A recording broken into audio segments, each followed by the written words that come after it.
The wolves are here. Welcome everybody to another army focus. Today we are talking about, yes, the Space Wolves.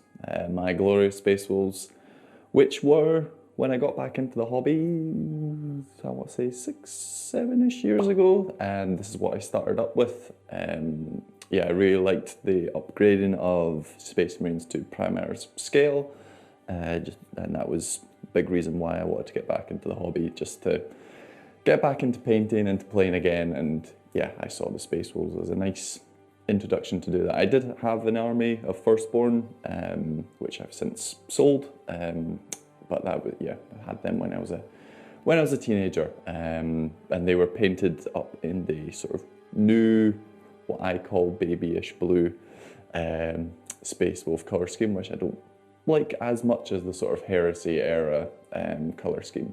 So when I redid them, yeah, I went for the darker grey and with the red tones and a bit of goldy brass in here there. But we'll get more into my colour schemes in a later video, where I'll maybe be doing a tutorial on them at some point. So stay tuned for that. But yeah, generally as well with the Space Wolves, I kind of prefer their lore when it's more Heresy era too. I really like the sort of savageness that they had back then, and were really the Emperor's kind of untrained but very loyal dogs. You know, so you probably know the most famous thing I think that the Space Wolves have done in all their lore is the burning of Prospero, which was them being perhaps slightly overzealous in issuing the Emperor's commands of trying to bring what's his name? I've just completely forgotten what the Thousand Sons of Primarch is called. Magnus the Red, yes. Trying to bring him to Toe after, yes, he was caught doing magics again after being sternly told not to do magics, and then the Space Wolves showed up with rune priests, so shh, not magic, and yes, brought him to Toe, but he fled into the warp, and as did the Space Wolf Primarch, Leman Russ, but not until later on. Anyway, that's a little bit of history of the Space Wolves, and I enjoy that, the sort of culty era that a bunch of Space Marine chapters, usually the more heretical ones, were kind of going through during the Horus Heresy and before that. So that's kind of what I've come up with for my Space Wolves too. So officially they are the Bloodhunt, and they are led by the three priests, the trifecta. We have Furious Boris, who is the Bloodhunt's resident keeper of the ancients. So I do like my Dreadnoughts, so Furious Boris is there to tend to them.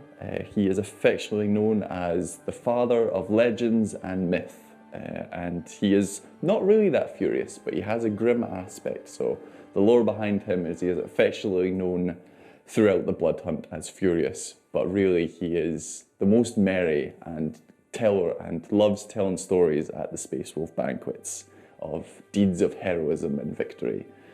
And next to him we have Vlka Fenryka. Yes, my favourite, potentially, but he's always entertaining in games. Sometimes that just seems to happen with the dice gods. They, you know, whatever happens with Vlka, it's very rare that he has a dull game. He usually does something exciting and hilarious. He'll have one turn. I think last time I played him, when I was playing against Dean's Necrons, actually, I think he did 11 mortal wounds in a phase, which I think is the most that he's done. It's kind of crazy for a Space Marine Psyker to be dishing out that much damage. But yeah, you know, then the next turn he'll blow himself up or something. He's always entertaining. He's a volatile individual, is Vlka. And lastly, of course, the leader of the Bloodhunt. Sorry, that's something in my eye at the moment. The leader of the Bloodhunt is Wolf Priest Asgrim. So this is his cult. He's off on his special mission to do something at the bequest of Logan Grimner. He's been granted this boon to go and fulfill what he feels should be what the Space Wolves are doing in the 41st millennium. So that, but we will have a sort of a, what's the word, narrative series coming up, all about what the Bloodhunt are doing, the Blood Hunters. But that's for down the road, but keep your eyes peeled for that, because during that we'll be delving a bit more into the lore of what the Blood Hunters are all about. So yes, Wolf Priest Asgrim is the leader, and to be in the Blood Hunt you must cross the Rubicon Primaris. You must be born of Fenris, and you must have been a firstborn first, but you then become, if you want to join the Blood Hunt, you must cross the Rubicon Primaris. And to do that, you go through a second trial of Mordecai, at which point some of the Blood Hunt go a little mad while undergoing this second iteration, which is why we have Black Bjork. So he is Wolf Priest Asgrim's right-hand man. In game, I run him as a Judiciar. I need to think of a cooler name than that for the Space Wolves, because it doesn't really sound very Space Wolfy. But yes, his job basically is for when he sees a Space Wolf, either during their trial of Mordecai or in game, falling to the curse, i.e. becoming a bit wolfany, he kills them. That's his job. We do not want any curse of the wolfen within the ranks of the Bloodhunt, although I will be getting some wolfen down the line. But yes, that is unofficially his role. He keeps the troops in line, and especially the Bloodclaws, make sure they don't go a little too crazy. So we have, yes, Wolf Priest Asgrim, the Great Wolf, or the Black Wolf, and then below him we have the Wolf's Hound, that's Black Bjork, and then below him we have the Wolf's Dogs, which are my Blade Guard, recently painted up. So I've got 5 of them. So yes, that's Wolf Priest Asgrim's inner court of his high-ups within the cult. And I really want to paint up some Hounds of Mordecai to be Vigo's little retinue. So I will do the same sort of thing that I did with my Blade Guard. When I do that, they'll have the white arms and white helmet to match Vigo, to show that they're part of his little retinue. And yes, that's probably next what is on my painting desk for my Space Wolves. But let's get into what I actually have now. So I have 3 units of Intercessors. They're just do what they do on the tin. I think they were the first things that I painted up for my Space Wolves. Generally in game, they're used for holding my back objective and maybe going towards one of the side objectives to try hold that while popping a bit of fire. They never set the game alight for me. They're just fine. They're, fairly tough to deal with.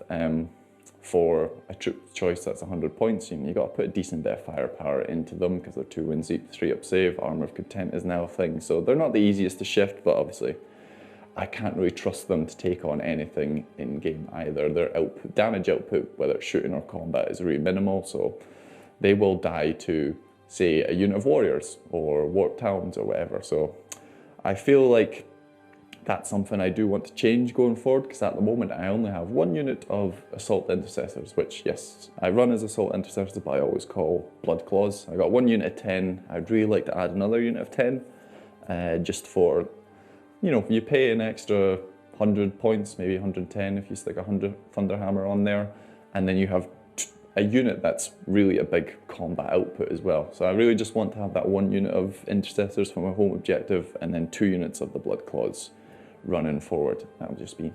That'll be nice. And I feel like that's quite fluffy with Wolf Priest Asgrim being my warlord most of the time. It feels good that he should have some new recruits next to him that he's guiding through. So that's also something that's on my paint desk to add. Then we move on to the elites, and we have 4 Dreadnoughts. Generally I only run the 3 of these, so we've got the 2 Venerable Dreadnoughts, which I usually run them as, both equipped with Multi-Melta and Space Wolf Greatclaw. Redbeck and Ulfa are my 2 Venerable Dreadnoughts. They do a job for me. They're my ranged firepower, and they have a decent combat output punch as well. There is an argument that paying to make them venerable is maybe not as beneficial with Space Wolves as it is for other chapters, because generally you're always hitting on 2s in combat as well for Hunters Unleashed, or whatever the Space Wolf trait is called, that adds +1 to hit rolls first round of combat. So yeah, sometimes you're maybe not getting the most out of paying that extra points. However, I think just having your multi-meltas hitting on 2s and that 6-up shrug does make them worth it. So yeah, I've got 2 of those, and I also have another Venerable Dreadnought, which I paid up as a Venerable Dreadnought, but I generally run as a Wolfen Dreadnought with the big axe and big shield. And yeah, he's yet to have an electrifying game for me actually, but on paper he's very good, and he's just difficult to deal with. He's 8 wounds with a 4-up invuln, he's toughness 7, yeah, and he can be healed by Boris the same way other stuff can be healed. So he's just a bit of a nuisance, and I can generally leave him to go and deal with something on a flank. He's only 125 points, so he's kind of a bargain at that. He's movement 8, he gets to reroll charges, so he's quite reliable that he will get into the mix and do something. But yeah, if your opponent wants to deal with him, he can. Elites carrying on. Yes, we've already talked about my Blade Guards. Don't really need to go into them too much further, but they're very solid. They're sort of that mid-table bully unit. They've got 2-up save with the Storm Shield. They don't get access to Armor of Contempt because of that, but 2-up save is pretty good. Stick them in cover. 1-up save. You've got a 4-up invuln, damage to power swords for reasons, and 3 wounds for reasons. I'd actually kind of like Blade Guards to get quite a big overhaul in the next Space Marine Codex. I think they should go down to 2 wounds each, and I think their power swords should just be power swords rather than mastercrafted, and I would, yeah, make them like 10-15 points cheaper per model or whatever. But yeah, I don't love the rules for them at the moment. It just doesn't feel like they should have the rules that they do for the models that they are. Anyway, that's a rant for another video. However, in terms of that mid-table bully unit, I do find that what is more effective than them is the aggressors. So yeah, they're very powerful. Their flamers, yeah, they're just unchargeable basically with those flamers. Fists as well in combat. They've got huge range. Well, not huge, but for a unit like that, their threat range is actually pretty big, because you can advance with them and hit with the flamers and it not really be an issue. So I really like them for that. You just stick them in the middle of the board, and they're just kind of big aerial deny unit. You know, your opponent doesn't want to get into combat with them, and your opponent doesn't want to charge them, and your opponent doesn't want to get shot by them. So they're good. Again, if your opponent can put the firepower into them, they will fall, but it's a fair bit of firepower that you've got to put into them at 3 wounds each, toughness 5, 3-up save, and then yes, Armor of Contempt is a thing. I've got the Wolves, the Fenrysian Wolves, which, yeah, they're fine. Good for just grabbing those objectives on the flanks or whatever. If your opponent's not got something to stick into them, they're just kind of, yeah, they're useful for that. If you can hide them behind cover, much better. But yeah, because they will die to anything. But for 35 points, if you've got that spare, not bad for that sort of role. Then what else do I have? Oh yes, fast attack. Continuing on, I recently added my 3 Invader ATVs, all-terrain vertebrae. Because yes, I didn't feel that the ATV models were space wolfly enough, so I kit bashed my own.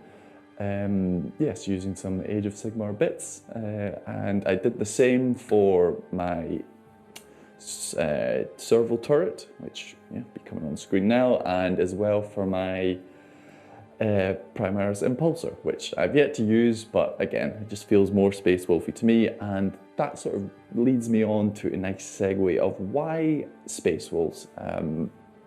So partly the fluff and the look of them.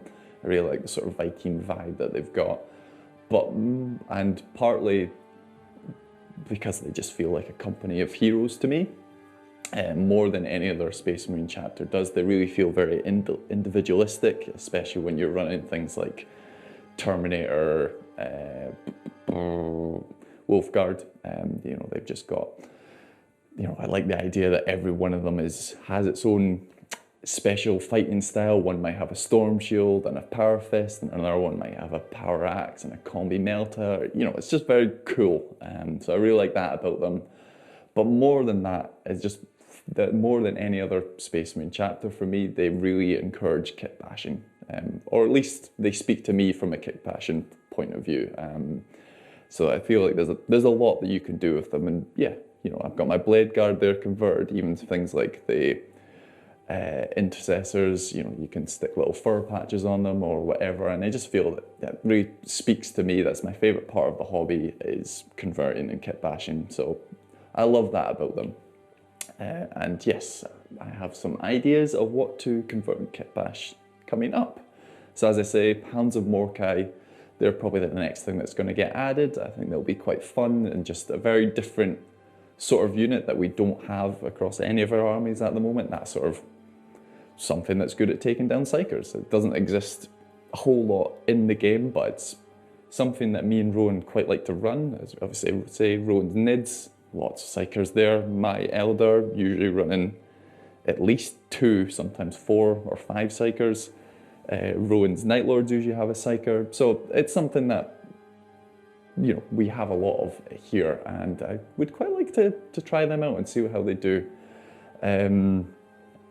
What else do I want to add? I've got 10 Thunderwolf Cavalry in the process of being kit bashed. Obviously, I want to make them Primaris, so I'm kit bashing them into be Primaris, and I have a Wolf Lord on Thunderwolf as well, who is huge. I'm really looking forward to getting him done because he's a big boy. And I also have 3 more Dreadnoughts to add. So that's all things that are in my current Space Wolf pile of shame, which is much worse than my Elder pile of shame at the moment. So I really do need to get cracking with that. But not to worry, new units will be coming very soon. And yeah, I may even do a little painting tutorial on one of those when I get around to it. And that's kind of where we are. Obviously, we'll, you know, if you want a bit more in-depth on some of the units, check out our unit focuses. There'll be a bunch of those out already by the time this hits your screens. But yeah, no, I just have a lot of fun playing with my Space Wolves. For me, they are very simple. You know, with my Elder, I enjoy a lot because I have to think more with my Iandin, because I've got a much softer units in there with my Guardians and my characters and things. So I have to be a bit more tactical and do some workarounds, and my deployment has to be much more on point and things. But with my Space Wolves, everything wants to do the same job. Everything's not really tough, but reliably tough enough. Everything kind of has the same movement. Everything can do a job in combat. Everything just wants to go forward and engage the enemy. And I really like that about the Space Wolves. It's just a nice, simple, don't need to think too hard about what I'm trying to do tactically with them. They're just going to run forward and try to get into the opponent's face a little bit. Anyway, I think that's kind of all I've got to talk about for today. As I say, if you enjoyed this, please do hit the like and subscribe buttons. It helps us out a lot. And yeah, if you enjoyed this, go check out some of our unit focuses, because I'll go into a little bit more depth on the tactics and the lore of some of my units in there. Anyway, catch you again soon. Bye.